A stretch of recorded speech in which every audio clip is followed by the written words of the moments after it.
15년 만에 찾아온 한파라고 하네요. 참 추운 것 같습니다. 아침에 이렇게 교회당에 오시는 여러분의 발걸음이 얼마나 힘들었을까 그런 생각도 합니다. 그런데 이렇게 사실 추워서 많이 못 오실 줄 알았는데 이렇게 오신 것 귀하게 생각하고요.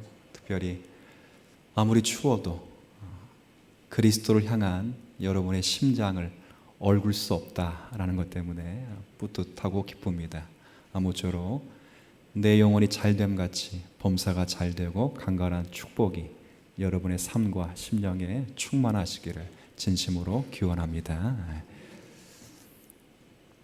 여러분 살아오시면서 싸움을 해본 적이 있습니까? 저는 어릴 때부터 별로 싸워본 적이 없습니다. 싸움을 잘 안 한 이유는 두 가지입니다. 하나는 싸움을 못해서 안 했습니다.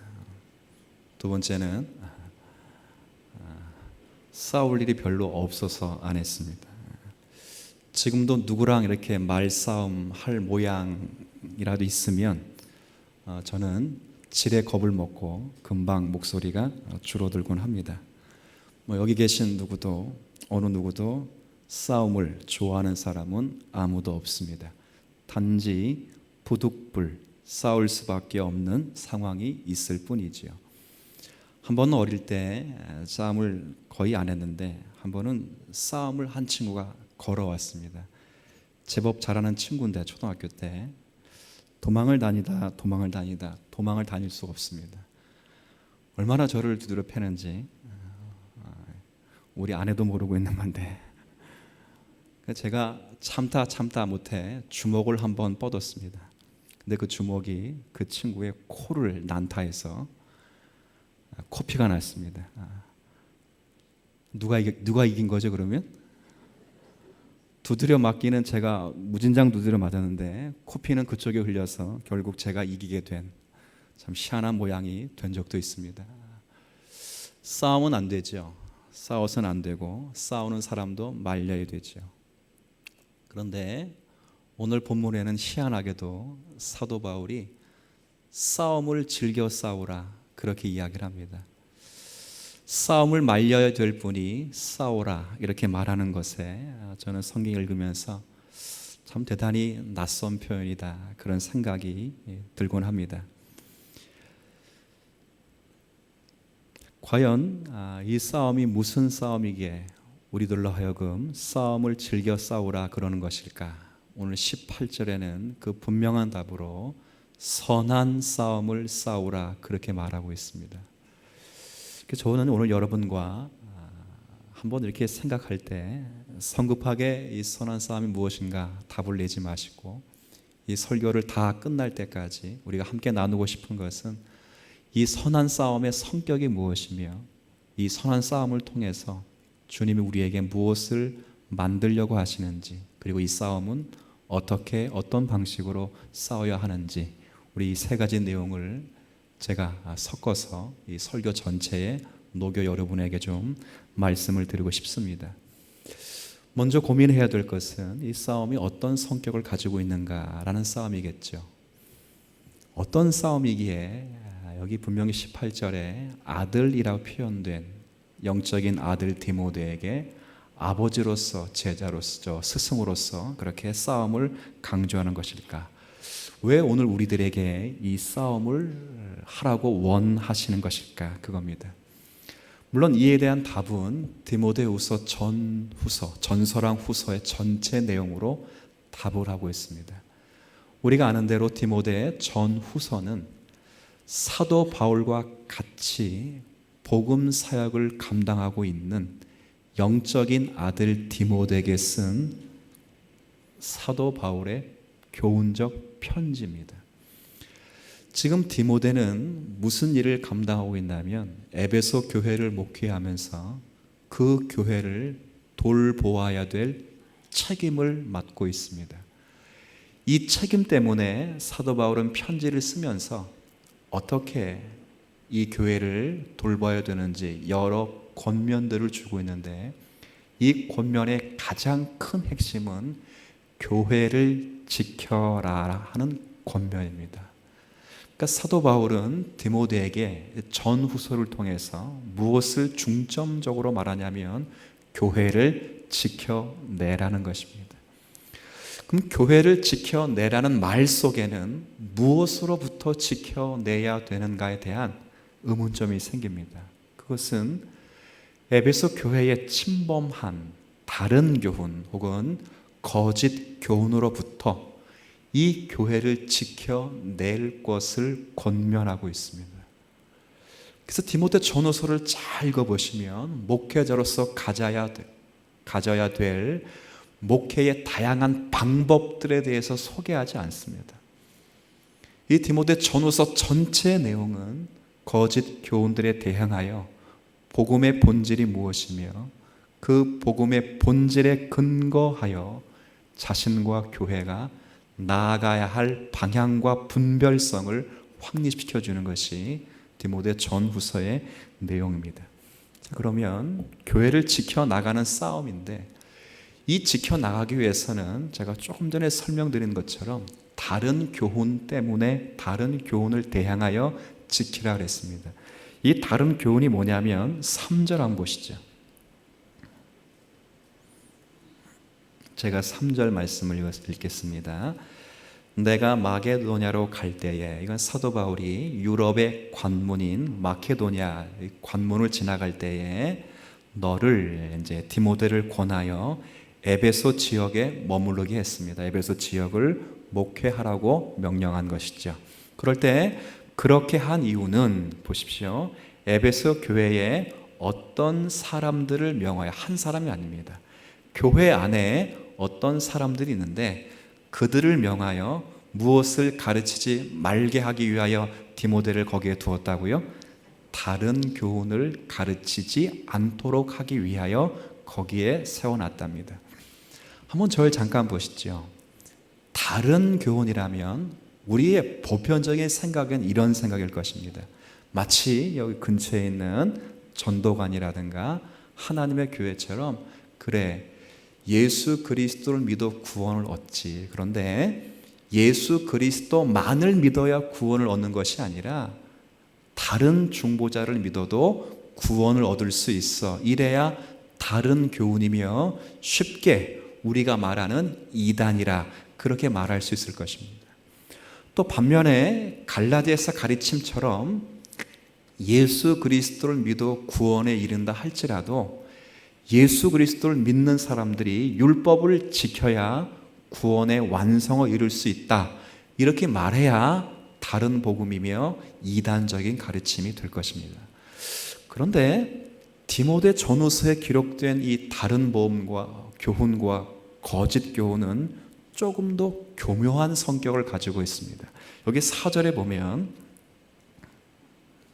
자, 왜 조금 더 교묘한 방법을 가지고 있냐면 4절 그 시작이 신하와 끝없는 족보로부터 시작된 다른 교훈이기 때문에 그렇습니다. 예수를 믿지 말자는 것도 아니고 예수의 무엇을 덧붙이자는 것이 아니라 예수를 믿고 있는 성도들의 그 대상들이 신하와 끝없는 족보로부터 몰두하여 그것에 하나님의 가르침을 첨부하는 것입니다. 이런 것은 어떤 결과를 만들어내냐면 4절 중반에 이런 것은 믿음 안에 있는 하나님의 경륜을 이룸보다 도리어 무엇을 만들어낸다고요? 변론을 만들어내기 때문에 이들과 싸움을 싸우라, 그런 것입니다. 이 변론을 만들어낸다고 하는 것은 무익한 연구이기도 하고 특별히 그 결과로 쓸데없는 논쟁을 하고 있다, 그 말입니다. 이 말은 하지 말아야 될 것, 논쟁을 하지 않아도 될 것을 가지고 교회 가운데 쓸데없이 논쟁을 하고 있는 동안에 교회가 성장하고 성숙해야 될 가장 중요한 목표를 지금 놓치고 있다, 그 말이죠. 여러분, 변론이 뭐예요? 변론은 쉽게 말하면 쓸데없는 논쟁입니다. 하지 말아도 될 것입니다.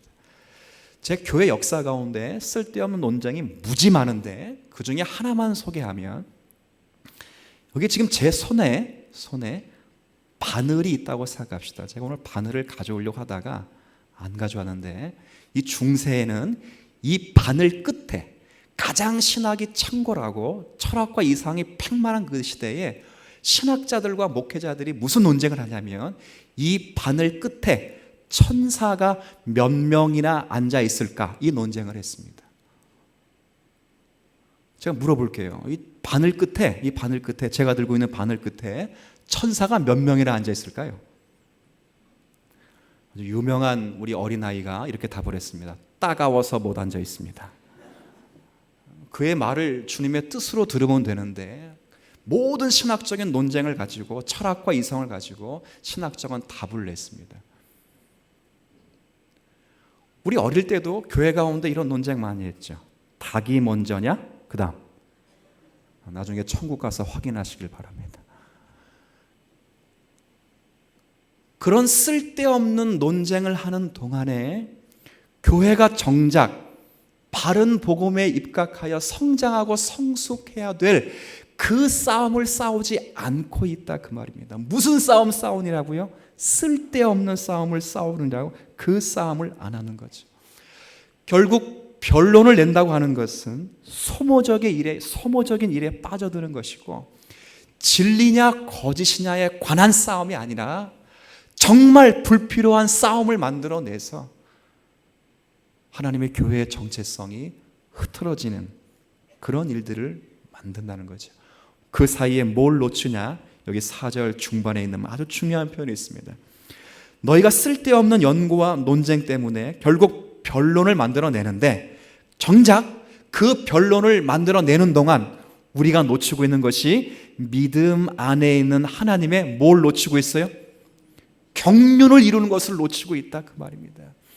이 쓸데없는 논쟁을 교회 속에서 하고 있는 동안에 정작 하나님께서 은혜의 역사 가운데서 우리를 구원하시기 위하여 저 영원한 세계에서 예정하시고 시간의 세계 속에, 역사 속에서 성취하신 하나님의 구원과 긍휼과 은혜와 사랑을 내용으로 채워가는 그 구원의 완성을 지금 놓치고 있다, 그 말입니다. 뭐 하고 있는 동안에? 변론하고 있는 동안에 놓치고 있다, 그 말입니다. 이거요, 교회 가운데 끊임없이 노력하고 수고하고 한 번쯤은 생각해야 할 것입니다. 모든 자들이 이 변론 때문에 다 뭐가 됐냐면 7절 말씀 보세요. 쓸데없는 논쟁을 하는 동안에 모든 성도들이 다 율법에 뭐가 되었다고요?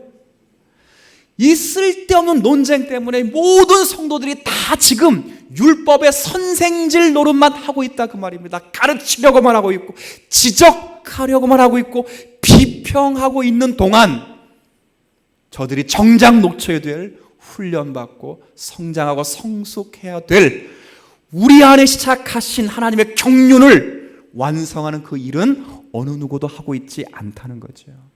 근데 보십시오, 7절에 저들이 율법의 선생이 되려 하라. 그래서 가르치고 지적하고 비평은 많이 하나 실제 자신이 가르치고 자신이 비평하고 자신이 확증하는 것, 자기가 말하는 것이나 자기가 확증하는 것도 실제는 뭐 하지 못한다고요?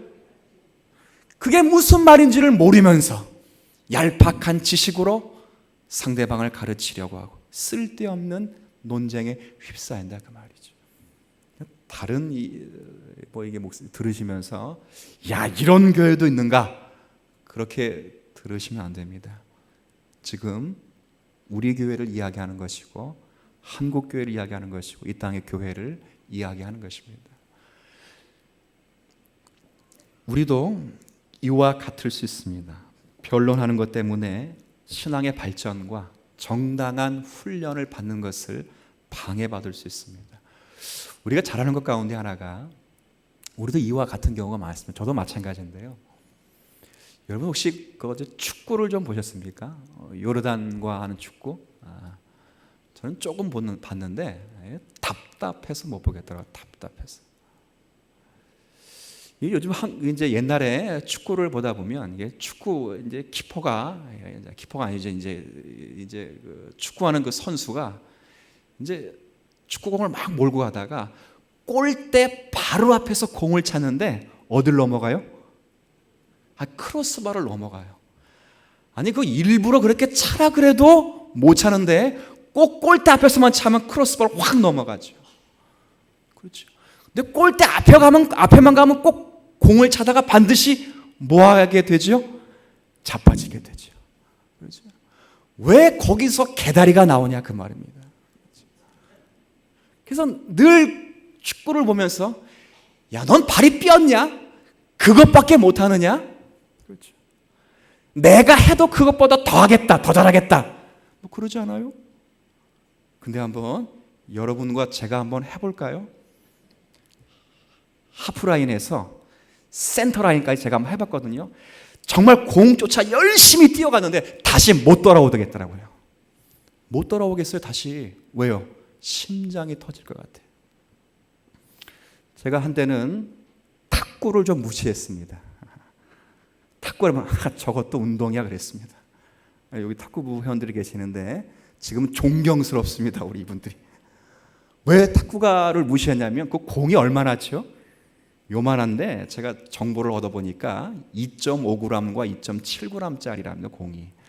그 공이 얼마나 무겁습니까? 라켓도 아니죠. 라켓이라 하나요? 빠따라고 그러고 라켓이라고 하는데 라켓으로 휘두르는 거 얼마 안 되죠. 근데 뭐 똑딱볼 쳐보니까 뭐 별거 아니더라고요. 똑딱 뭐 잘 들어가요. 실전에 제가 임했다는 건 아닙니까? 그런데 실전에 임하니까 공이 역회전이 걸려 들어오는 거예요. 제가 받을래도 못 받고 사체는 왼쪽에 있는데 상체는 오른쪽으로 가야만 간신히 받을 수 있더라고요. 제가 직접 탁구를 하기 전까지는 탁구 그거 별거 아니라 생각했다가 하고 나니까 야, 대단한 실력과 노력과 인내가 필요하다는 걸 알았습니다. 제가 혼자는 안 되니까 그래서 저는 항상 복식을 칩니다. 저는 단식은 절대 치지 않습니다. 저는 독고다이는 절대 붙지 않습니다. 이 복식을 치는데 복식을 쳐서 저랑 붙은 모든 사람은 다 깨지게 돼요. 다 진다고. 누구를 붙여도 지고 누구를 붙여도 누구 때문에 진 거예요 결과적으로는? 저 때문에 져서 창피해서 탁구실을 못 올라가는 지금 그런 상황이 있습니다. 제가 지금 축구 얘기를 하거나 탁구 이야기를 하는 것 아니라는 건 너무 잘 알 것입니다. 우리는 경기장에 있지 않습니다.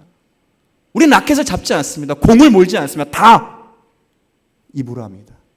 누구는 그렇고 교회는 왜 이렇고 저 사람은 왜 그러며 왜 이것은 이 모양이며 저 꼴이며 저 집사는 왜 저 모양이냐 항상 가르치려 하고 비평하고 있습니다. 정작 가르치고 비평하는 동안 실제 우리가 무엇을 못하고 있냐면 함께하는 훈련, 정당한 그 훈련, 복음이 우리의 삶과 우리의 지면과 우리의 내용과 우리의 자세와 언어에 표현되어지는, 그래서 주님이 자신을 죽여 우리 가운데 이루고자 하시는 구원의 역사와 섭리와 경륜을 이루어 가지 않고 있다 그 말이에요. 뭐 하는 동안에? 쓸데없는 변론을 만드는 동안에 그렇다 그 말이죠. 오늘 디모데가, 사도 바울이 디모데에게 부탁하고 강조하고 있는 이 선한 싸움은 그런 싸움입니다. 예수 믿지 말라는 그 사람과 싸우라, 그 싸움도 아니고 가서 전도해라 하고는 그런 싸움도 아니고, 물론 그런 싸움도 싸우셔야 되죠. 그러나 이 싸움은 예수를 믿고 하나님을 믿는다고 말하지만 예수가 누구신가, 예수를 안다는 것이 무엇인가, 하나님의 은혜가 무엇인가에 대한 삶에 대한 질적인 고백과 삶에 대한 자세와 내용이 없는 그런 삶과 그런 가치와 그런 가르침과 관계하여 끊임없이 싸워 자신뿐만 아니라 교회가 이 정당한 싸움을 싸워 하나님의 경륜을 심령과 교회에 맺도록 하시기 위하여 싸움을 격려하는 것입니다. 성도 여러분, 이 싸움을 즐겨 싸울 수 있는 성도들 되시기를 저는 먼저 주님의 이름으로 축복을 드립니다. 여러분의 인생이, 이 교회가 하나님의 은혜를 말한다면 정말 이 교회와 여러분의 인생과 삶이 하나님의 은혜를 아는 자답다, 그렇게 표현되어야 됩니다. 내가 그리스도를 안다는 것을 지식적으로 갖고 이 지식적으로 가진 것을 누구를 가르치는 것으로 표현되기 이전에 이 가르침의 모든 내용이 삶으로 고백되지 않거나 삶으로 표현되지 않으면 우리의 모든 내용은 결과적으로 가르치고 비평하는 것으로 밖에는 나갈 것이 없습니다. 이 싸움을 싸우라는 것입니다. 어떤 한 사람을 대항하여 싸우는 것이 아니라 내 안에 남아있는 복음의 진리를 말한다고 말하지만 그 진리가 진리되어 삶으로 드러나지 않는 자신과의 싸움을 싸워 그리스도의 성품과 하나님을 닮아갈 것을 우리에게 요청하는 그런 싸움이 되지요. 근데 감사하고 참 기쁜 것은 하나님이 이 싸움을 싸우도록 하는데 사도 바울로 하여금 디모데에게 싸움의 기술, 여러분 영화 가운데 싸움의 기술이라는 영화가 있습니다. 싸움을 어떻게 싸울 것인가, 그것처럼 이 선한 싸움을 싸우는 방법 두 가지를 우리에게 알려줍니다. 우리 모든 성도 이 두 가지 방법을 확실히 인지해서 이 싸움의 승리자가 되었으면 좋겠습니다. 첫 번째 방법은 예언을 규범으로 따라 싸우라, 그렇게 말합니다. 한번 18절 보세요. 제가 한번 18절 말씀을 읽겠습니다. 18절에 보면 아들 디모데야, 너가 이 선한 싸움을 싸우게 되는데 내가 내게 이 교훈으로 명하노니, 그 다음 보십시오. 전에 너를 지도한 무엇을 따라 선한 싸움을 싸우라고 하고요? 예언을 따라. 그러니까 선한 싸움을 싸우는데 그냥 싸우지 말고 예언을 따라 싸우랍니다. 이 예언이 뭔가? 그럼 목사님 매일 기도해가지고 뭘 좀 계시를 받은 다음에 그 받는 것 갖고 싸웁니까? 그렇게 묻지 않죠. 성경에는 이 예언 앞에 두 가지 수식어가 하나 주고, 하나는 전에라는 수식어와 두 번째는 너를 지도한이라는 수식어입니다. 그러니까 이 예언은 예전에 사도 바울이 디모데를 지도한 그 예언을 따라 이 싸움을 싸우는 것입니다. 그러면 사도 바울에게 임한 예언이 무엇인가 그럴 때 이 예언은 다른 것이 아니라 칼빈 선생님이 기가 막히게 이 주석에 이 내용을 정확하게 표현해 두었습니다. 이것은 이런 것입니다. 디모데를 목회자와 교사로 세우시기로 하나님이 뜻을 정하셨습니다. 근데 그 뜻을 누구에게 계시해 주었냐면 디모데의 영적 아버지이자 영적 스승인 누구에게요? 바울에게 계시하시고 예언하시고 확증하셨다는 것입니다. 바울은 디모데를 목사와 교사로 안수할 때에, 그를 인준할 때에 그냥 얘가 내게 잘하기 때문에 목사로 교사로 세운 것이 아니라 하나님이 예언을 주시고 계시를 받은 그 결과로 디모데를 목사로 교사로 파송했다는 거죠. 이 말을 지금 디모데에게 하는 이유는 다른 이유가 아니라, 사랑하는 디모데야, 너를 부르신 이가 누구시죠? 하나님이시고, 너를 목사와 교사로 세우신 분도 하나님이시며, 너를 인준한 분이 하나님이시기 때문에 이 하나님의 예언을 의지하여 이 싸움을 싸움 반드시 거기에는 하나님을 따라 승리가 있을 것이라고 하는 확신을 심어주는 것입니다. 이건 우리에게도 마찬가지입니다. 사랑하는 성도 여러분, 하나님이 저와 여러분을 선택하셔서 이 자리에 있게 하셨다는 것을 여러분 확실하게 인정하시고 고백할 수 있는 성도가 되시길 바랍니다.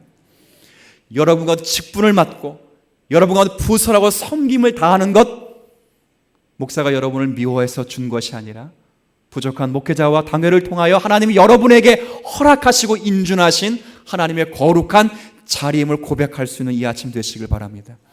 하나님이 주셨다면, 이 주신 분을 믿고 신뢰하여 싸움을 싸운다면 이 싸움은 반드시 하나님의 거룩한 성품을 만드는 것으로 승화되며 결과될 것을 의심하지 않는 성도가 되시기를 축복합니다. 자녀들 길러보면 아이들이 제가 갖는 고민이기 때문에 물어보는 거 선배들에게요. 애들이 말을 잘 듣나요, 안 듣나요? 잘 들어요? 우리 집만 문제네 이거. 다시 한번 물어봐야 되겠네. 진짜 그래요? 안 들어요? 할렐루야. 안 들어요. 제가 곰곰이 생각했어요. 왜 안 듣는가? 간단해요. 어른들도 안 듣기 때문에 그래요. 어른들도 죽어라고 말 안 들어요. 어른들이 말을 안 듣는데 애들이 말 잘 들을 필요가 없죠. 이건 진리입니다. 근데 이런 모든 자리마다 우리는 하나님의 선하신 싸움이 주님께로부터 약속과 언약으로부터 주어졌다는 것을 아시고 그들과 함께하고 짐을 지어 그들과 함께 선한 싸움을 싸워 그들에게 복음의 본질이 무엇인지, 이 복음의 본질이 우리에게 무엇을 만들어내시는가를 기억하게 하도록 끊임없이 싸우신다면 함께 울고 함께 대화하고 함께 기도하는 동안에 나도 클 것이고 자녀도 클 것이라는 것이 성경이 우리에게 하시는 가장 중요한 말씀이지요. 그건 우리 가운데 있어야 될 내용들입니다.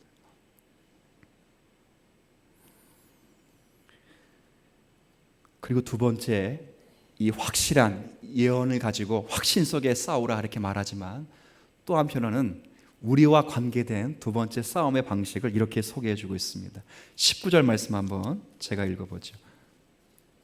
19절 제가 읽겠습니다. 두 번째 싸움의 방식은 이 싸움을 어떻게 싸우는가 그럴 때 첫 번째는 하늘로부터 인준한 하나님의 확신과 구원의 은총과 하나님의 예언을 따라 싸우라 하겠습니다. 두 번째는 이 싸움은 19절 앞부분에 믿음과 착한 양심을 가지고 싸우라 그랬습니다. 무엇과 무엇을 가지고 싸우라고요? 자, 아까 너를 지도한 예언은 하나님 편인 것입니다. 하나님이 우리에게 허락하신 것이고, 이제 두 번째는 우리 안에 있는 것입니다. 우리 안에 무엇이 있어야 이 싸움을 싸우냐면 믿음과 선한 양심이 있어야 싸움을 싸우게 됩니다. 이 믿음이라고 하는 것은 우리 모든 성도들이 하나님 앞에 서는 것이고요, 양심이라고 하는 것은 우리 모두가 사람 앞에 서는 것입니다. 이 두 가지가 조화되어야만 선한 싸움을 싸워 하나님이 맺고 싶어 하시는 열매를 맺을 수 있다, 그 말입니다. 우리 가끔 교회 가운데 보면 이런 분이 있어요. 하나님을 향한 믿음은 정말 충만한데 그 사람하고 대화만 하면 기분이 나빠지고 마음에 시험에 드는 사람들이 있습니다. 그런 사람 있어요, 없어요? 있죠. 우리 교회는 없죠? 있어요? 없어요. 우리 교회는 없을 거라고 저는 믿습니다. 그리고 반면에 사람은 너무 좋아. 호인이야. 괜찮아요. 좋아요. 근데 하나님에 대한 믿음은 전혀 없는 사람 교회 가운데 있어요, 없어요? 심지어 교회를 다녀도요, 천국과 지옥을 안 믿는 사람들 많습니다. 한국교회 성도들 가운데. 실제 한국교회 성도 가운데 그리스도인이라고 말하면서도 실제 예수 그리스도만 믿어야 구원을 얻는가? 여기에 대해서는 동의하지 않는 분도 꽤 많습니다. 예수 그리스도를 믿으면 구원 얻지만 예수 그리스도만을 믿어야 구원 얻는다고 생각 안 하는 사람도 꽤 많습니다. 사람은 무진장 좋은데 하나님에 대한 믿음은 결여되는 사람도 많습니다. 이 두 가지를 다 갖추고 있어야 됩니다. 왜 그러냐면, 왜 이 두 가지를 다 갖춰야 되냐면 1장 5절로 한번 가보십시오. 이 두 가지를 갖추고 있어야 이 선한 싸움을 싸워 무엇을 결실할 수 있는가 이렇게 말합니다. 1장 5절에 이 교훈의 목적, 아까 3절에는 다른 교훈이지만 5절에는 바른 교훈의 목적이 무엇으로 결실되는지 잘 보십시오. 청결한 마음, 선한 양심. 아까 19절에 착한 양심이라는 뜻입니다. 똑같죠? 그 다음에 거짓이 없는 믿음. 아까 19절에 믿음이 있습니다. 이렇게 해서 싸움을 싸우면 믿음에서 나오는 무엇을 맺기 때문에요? 사랑이라는 것을 맺기 때문에 그렇습니다. 제가 왜 이런 이야기 하냐면 이 신앙의 끝은, 한 번만 따라해 볼게요. 신앙의 결과와 끝은 뭐라고요? 사랑입니다. 믿으십니까? 여러분이 선한 싸움을 싸워 여러분에게 심령 안에 맺어야 될 게 뭐라고요? 사랑입니다. 이 교회 공동체가 선한 싸움을 싸워 이 교회 가운데 맺어야 될 것이 뭐라고요? 사랑입니다. 이 사랑을 맺기 위해서는 부모가 끊임없이 자녀에 대한 믿음과 신뢰를 준 것처럼 예언의 말씀이 있어야 될 것이고, 우리 안에 인내와 용서와 사랑의 마음인 하나님에 대한 믿음과 사람에 대한 양심이 필요하기 때문에 그렇습니다. 고린도전서 13장 13절 그 마지막 절에 여러분 너무나 잘 하시는 말씀, 우리 다 같이 한번 외워보죠. 믿음, 소망, 사랑, 그 가운데 가장 제일은 이 무슨 말씀입니까 이게? 이게요, 믿음이 있고 소망이 있고 사랑, 이 세 가지가 있는데 그 중에 제일 높은 것은 뭐라고요? 그게 아닙니다. 아닙니다. 믿음과 소망과 사랑은 떨어질래야 떨어질 수 없는 것인데, 이 믿음과 소망은 반드시, 이거 손가락 그러네요, 반드시 뭘 만들어낸다고요? 사랑을 만들어낼 수밖에 없다, 그 말입니다. 아시겠어요? 믿음과 소망과 사랑은 떨어지지 않는답니다. 그런데 모든 믿음과 교회의 모든 소망은 반드시 사랑이라는 걸 결실될 수밖에 없다는 거지요. 그래서 고린도전서 13장 1절, 2절, 3절에 내가 사람의 방언을 말할지라도, 심지어 천사의 말을 할지라도 뭐가 없으면 소리나는 구리와 울리는 꽹과리가 된다 그랬습니다. 저는 이 말씀 상당히 부럽습니다. 얼마나 부럽냐면 저는 영어도 잘 못합니다. 그런데 여기 보면 사람의 방언이라고 되어 있습니다. 영어, 일어, 중국어, 독일어, 무슨 아프리카의 모든 말을 다 하고, 그것도 모자라서 어느 나라 말까지 한다고요? 하늘나라 천사들이 쓰는 말까지 다 할지라도 사랑이 없으면 아무것도 아니고 불협화음과도 같고 꽹과리와 같은 깨지는 소리와 같습니다. 바꿔 말하면 뭐만 있으면 아름다운 소리를 들린다고요? 사랑만 있으면 꽹과리를 치는 게 아름답습니다. 3층에서 탁구 치시는 분들이 가끔 제게, 목사님 시끄럽죠? 죄송합니다. 죄송할 필요가 없어요. 그 탁구 딱 소리가 얼마나 제게 은혜스럽게 들리는지 모릅니다. 즉 거짓말하는 게 아닙니다. 3층에 아이들이 막 뛰고, 심지어는요 제 방이 무슨 방인 줄 알고 막 문을 열다가 잠겨있으니까 안 열리 발로 막 이렇게 차요 애들이. 근데 그 소리가 하나도 시끄럽지 않아요. 왜 그러죠? 뭐가 있기 때문에? 사랑이기 때문에. 제 표정을 보세요. 거짓말하는 것 같아요? 침 좀 바르고 그러면 거짓말하는 것 같아요? 안 그래요. 제가 무슨 말씀드린지 알죠? 제가 한 지인이 있는데 이분이 백석예술대학교 뮤지컬 학과를 나왔어요. 졸업 연주회에 저를 초대했습니다. 이쁜 또 이렇게 제자이기도 하고 여학생인데 지금은 그리 유명하지 않는 배우입니다. 제가 꽃을 사들고 졸업 발표를 참여해서 그 연극을, 그리고 뮤지컬과 그리고 발레를 보았습니다. 후반 좀 지나다 보니까 거의 후반기 때 발레를 열 몇 명 이렇게 하얀 옷을 입고 하는데, 마지막 클래스 전명에 어떤 한 여인이 이제 발레복을 입고 나왔는데, 이 발레복은 보통 선이 입어야 됩니다. 목선과 허리선과. 갑자기 제 얼굴에 미소가 띄어지는 거예요. 다리선이 입어야 됩니다. 근데 그 마지막 클래스에 나온 그 자매는 이게 뭐 폄하하는 게 아닙니다. 푸짐합니다. 푸짐. 그래서 이 발레복이 우둥충하고 두툼합니다. 근데 발레를 하는데 다른 사람은 다 잘하는데 이 친구는 한쪽 발을 들고 버팀목 발을 바바바바박 떨어요. 저는 그래서 이게 코미디인가 보다. 이 약간의 이게 코믹을 가미했구나. 피식피식 웃었습니다. 이게 이제 크게 웃으면 신뢰가 될 거니까 너무 웃겨가지고 피식피식 웃었어요. 근데 저만 웃는 게 아니라 옆에서 많은 사람이 웃어요. 그런데 웃는 사람이 있는 반면 그 가운데 반은 또 손수건을 가지고 눈물을 닦고 막 울고 있어요. 막 울고 있어요. 이게 어찌된 일인가? 끝나고 그 친구에게 물어봤어요. 왜 사람들이 울지? 난 웃긴데. 그랬더니 그 친구가 뮤지컬과에 나온 신입생이고 들어왔을 때는 이 친구가 거기서 수재를 했답니다. 수재. 근데 학교를 다니다가 정신지체를 알아가지고 학교를 포기해야만 됐습니다. 근데 본능적으로 학교를 너무 가고 싶어가지고 학교는 나온다는 겁니다. 근데 몸 관리를 안 하니까 살이 쪄지고 이게 뭐가 될 수 없죠. 근데 그를 위해서 공연을 했습니다. 그리고 그를 위해서 클래스 장면을 만들어 놓은 거예요. 근데 사람들이 모르는 사람을 피식피식 웃지만 그를 알고 그를 사랑하는 사람에게는 모두가 눈에서 뭐가 나오죠? 눈물이 나오죠. 이겁니다. 우리가 훈련받아야 정당한 싸움은 상대방을 가르치고 폄하하고 비평하는 싸움이 아닙니다. 우리가 싸우는 모든 싸움은 사랑을 만들어내는 싸움이고 우리 안에 사랑의 결실을 만들어가는 싸움입니다. 이 싸움을 교회가 잘하면 교회의 결실에는 사랑이라는 풍성한 공동체가 되고 말 것입니다. 사도 바울이 이 싸움에 필요하게 하나님의 확신을 갖게라 말하고, 또 한편에는 하나님 향한 끈질긴 믿음과 성도를 향한 착한 양심을 가지라 그랬습니다. 우리 모든 성도들이 이 믿음과 양심을 회복할 수 있는 성도가 되시길 바랍니다. 하나님 앞에 정직하게 사시길 바랍니다. 하나님 앞에 깨끗한 마음을 갖도록 기도하시길 바랍니다. 거짓말하지 마십시오. 남을 속이지 마십시오. 정죄하지 마십시오. 모든 일에 참여하여 마땅히 훈련 받아야 될 자리에까지 훈련을 받으셔야 됩니다. 제가 누누이 말하죠. 교회는 가정 같아야 합니다. 교회는 뭐가 되어야 된다고요? 가정 같아야 돼요. 가정의 특징이 뭡니까? 가정은 생명이 태어나고 생명이 자라는 것입니다. 근데 생명이 태어날 때도 생명이 자라날 때도 그 근거, 근원, 그 근본은 사랑입니다.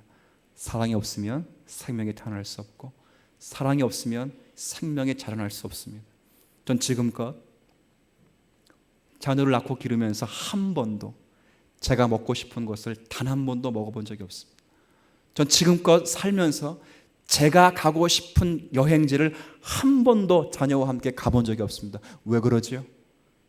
그들이 그것을 먹지 못하고 그들이 거기에 갈 수 없기 때문에 못 갑니다. 거기에는 사랑이 있어서 그렇습니다. 교회는 그와 같습니다. 우리가 이 선한 싸움을 싸워 무엇을 결실해야 하냐면 사랑을 결실하도록 부름받은 성도의 자리가 됩니다. 교회도 생명이 태어나고 생명이 자라납니다. 우리 모든 성도들이 선한 싸움을 싸우시기를 기대하시면 온유한 심령과 착한 양심을 가지고 여러분이 맡겨진 이 사명을 착실하게 감당해야만 우리 가운데 생명이 태어나고 생명이 자랄 수 있을 것입니다. 이것을 못하는 성도들을 성경이 뭐라 꾸짖냐면 하나만 19절 잠깐 읽을게요. 19절에 믿음과 착한 양심을 가지라.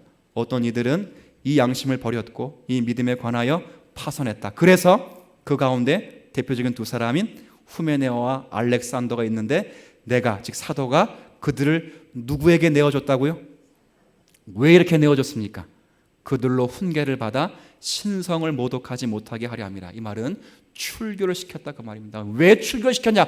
그를 지옥 보내기 위해 출교시킨 것이 아니라 그가 훈계를 받아 하나님을 더 이상 욕보이지 못하도록 하기 위하여 그 영혼까지라도 살리기 위하여 그를 출교했다 그렇게 말하죠. 왜? 이 훈련은, 이 싸움은 반드시 싸워야 하게 되는 싸움인데 이 싸움을 싸우지 않으면 모두가 다 율법 교사처럼 지적하고 가르치고 비평하는 것으로밖에 인생을 소비할 수밖에 없기 때문에 그런 허무맹랑한 쓸데없는 논쟁과 무익한 자리에 서지 않도록 하기 위하여 이 선한 싸움을 싸우지 않는 자를 내가 출교시켰다. 그리고 다시 돌아오도록 나는 그를 기다리고 있다. 그렇게 말을 하는 것입니다. 사랑하는 성도 여러분, 우리 모두는 어쩌면 인생의 싸움이 되는 삶을 살고 있습니다. 그럼에도 그리스도인들은 선한 싸움을 싸우셔야 할 것입니다. 우리 모두에게 축복할 것은 이 선한 싸움을 싸워 하나님께서 경륜 가운데 여러분에게 맺고 싶어 하시는 그 사랑의 열매와 그리스도의 성품을 맺는 선한 싸움을 싸우는 축복이 있게 되길 바랍니다. 이건 우리가 할 수 없습니다. 예언을 따라 말씀에 근거하여 싸울 수 있고 하나님 앞에 믿음을 가질 수 있을 때 싸울 수 있으며 성도를 향한 신뢰와 양심을 가질 때 이 싸움을 승리할 수 있을 것입니다. 이 싸움을 잘 싸워 사랑의 공동체가 형성되어 주님 보시기에 합당한 교회요 심령으로 서는 우리 모두가 되시기를 주님의 이름으로 부탁을 드립니다. 하나님 아버지, 싸움에 초대받은 성도들입니다. 바울이 그러했듯이 디모데가 그러했듯이 선한 싸움을 싸우게 하여 주옵시고 바울의 고백과 같이 나의 달려갈 길과 믿음을 지켰으니 이제 후로는 나를 위하여 의의 면류관이 예비되었다 하신 그 말씀이 우리 가운데 이루어지기까지 하나님의 경륜을 이루는 이 싸움을 끊임없이 싸우가게 하여 주옵소서. 그리하여 하나님의 성품을 맺게 하여 주옵시고 복음이 지식으로만 아니라 그 지식된 내용이 삶으로 고백되어지고 표현되어지는 싸움을 철저히 싸워 우리 가운데 있는 사랑의 열매와 공동체 가운데 있는 사랑의 열매로 교회의 풍성한 하나님의 넉넉함이 증거되게 하여 주옵소서. 이 싸움에 지칠 수 있고 넘어질 수 있을지라도 우리를 지도한, 우리에게 허락된 예언의 말씀이 있는 줄 알고 그 말씀을 힘입어 확신 가운데 싸우게 하여 주옵시고, 그리고 하나님에 대한 믿음과 성도를 향한 신뢰와 양심을 근거로 이 싸움을 싸워나가는 믿음의 권속들 다 되도록 은혜 더하여 주옵소서. 예수님의 이름으로 기도 올리옵나이다. 아멘.